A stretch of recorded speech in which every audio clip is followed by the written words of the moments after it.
Well, it's me again, and I have a new best friend today. I've got Stephen Mazafield here, our speech therapist. Welcome to Conversations with Coyle, Stephen. Thanks for having me. Yeah. Yeah, we're excited. We're excited now. We're going to go through and learn a little bit about you and some interesting, fun things about you, but also we're going to talk a little bit about what you do here at VMH, okay? So first, let's just tell us a little bit about you. How long have you been at Veterans, and what got you working in healthcare, especially in speech therapy? Yeah, sure. Well, so let's see. I've been here for about 11 years now.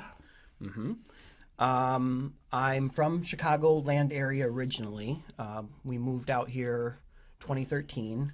I lived in La Crosse for a little while, then moved to Minnesota. And that's actually where I dropped my allegiance to the Bears and switched over to the Vikings. Well, you know what? I'm even wearing my purple. You got purple on today. I wore purple for you. Yep. We got a big exactly. a game against the Jags this weekend. Should win that one. Well, yeah. Knock on something. Well, okay. I'm surprised cool. Darnold's been doing so good. You know, that was kind of a shock. Hey, sometimes it's the quiet ones, right? For sure. Okay. All right. So yeah. So why I chose healthcare, you know, I was actually looking this up. Only about 13% of speech therapists work in a hospital setting. Oh, really? So it's a very small percentage. Most work in the schools. I think there's a lot of reasons for that. I think that there's a lot of knowledge you have to have to work in the hospital setting. There's a lot of different things that you might encounter. So I think that for some people that can be a little intimidating.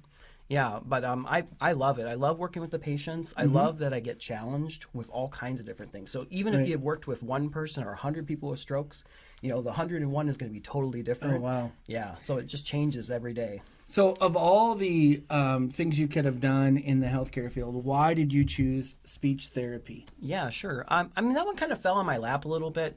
I was originally a teacher. So I have a degree in elementary education. So there's kind of like a natural jumping over for that. Just I had a friend who said, you should look into that. And I did some research on it. And I called one of the schools and they said, oh, you know what? You only missed a day. Why don't you come out and tour the campus and sign the paperwork? And that's kind of how it fell into my life. That is, you know, my undergraduate degree is actually in education as well. Oh, really? A long time ago, I taught one semester and I realized teaching is not my thing. But it was, you know, I enjoy coaching and some of those things, but it's funny how you can start in one profession if it's education, and how it can just springboard you to what you're doing for the rest of your life. Definitely. So awesome. So as a speech therapist, what is one of the biggest challenges that you have? I think biggest challenge is maybe explaining what we do, because a lot of times it seems like people don't quite understand it. They're very familiar with, in schools, they work on sounds or, you know, language, that type of thing. But for adults, you know, we work on sounds and language when it comes to a stroke. But I also work on voice. So anyone who has a voice disorder, a big area of my specialty is swallowing. Yeah. So people with swallowing problems. We do cognitive therapy. So people who have dementia or anything that kind of goes on and affects the brain. It can affect your muscles too. So there's quite a bit that we do. Well, that's fantastic. You know, let's flash back here a little bit. If you were to give your 12-year-old self some amazing advice, what would you give your 12-year-old self? I would say to invest in Bitcoin. Is that still a thing? Oh, yeah. Oh, boy. Okay, I'm going to remember that. Well, you heard it right here. Use Stephen's money and invest his money in your Bitcoin. Okay. If you could meet any one person, alive or dead, Stephen, who would it be? Yeah, I'm a big history buff. Okay. So I think I would want to meet the people who built the pyramids. Oh, wow. Because that's a big mystery. How did they do that, right? I'd love to be there to see them building it, figure out how they did it. I think we probably should have scripted this ahead of time, because guess what I taught? What's that? Well, I was actually a health and PE teacher, but my first job was teaching math and history. Oh, wow. And my favorite subject was ancient Egypt. Wow. So we're kind of on the same page For here. sure. Serious question here, though. If you could be one mythical creature, what mythical creature, Stephen, would you be? Oh, that's a really good one. Okay, what mythical creature would I be? Maybe the Medusa, when you look at people, you can freeze them to stone. Okay. I've not heard that one. That one's sure. pretty good. That one's pretty good. Okay. If you could do any other job here at Veterans, so stamp your fingers and I'm doing a different job. You're educated, you're ready to rock and roll. What would that one job be? That's tough. I mean, I do love what I'm doing. I think I probably would pick doctor.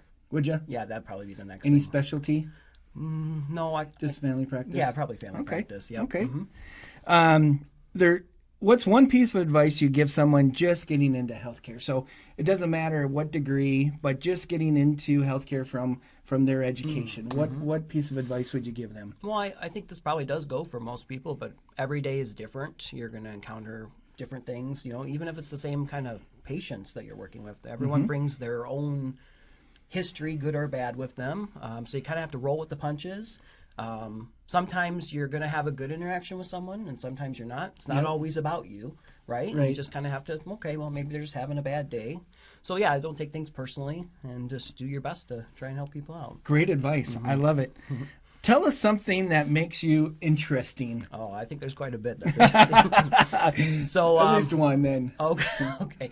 Well, my wife and I, we just got done building our house. Oh, wow. And so when people say that, I guess they think that means that you had a contractor build your house. But no, actually, my wife and I, we physically built our entire house. Seriously? Yes, we did. Yep. So we met, we found an architect out east who specializes in people building their own houses. And we talked with him for about a year and told him this is our dream. And so he helped us make our dream a reality. Yep. Oh, So fantastic. it's about a year of building, and we're finally done with that now. Wow. Is it like a log cabin? Is it? Oh, wow. Yeah, it's very similar to that. It's not, actual logs, but it's all lumber. Okay. Yep. So the house is all wood. Oh, and fantastic. beautiful. And everyone who's come by to see it, because it's kind of a different look. Everyone says, "Wow, I just love that so much." Yeah, that is amazing. Okay, if you had one superpower, Stephen, what would your superpower be and why?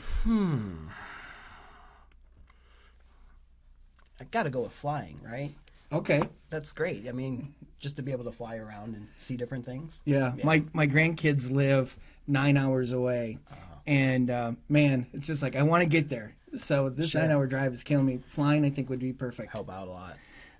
What is one common myth about your job or industry that you want to clear up? Yeah, I kind of touched on this already, but that we do more than just the speech and the language aspect to it. Right. So we work on swallowing, we work on voice, we work on cognition, memory, thinking, problem solving, all those things. Oh, reading. Yeah, That's never thought about another that. thing, Yeah. too. Yeah. Right.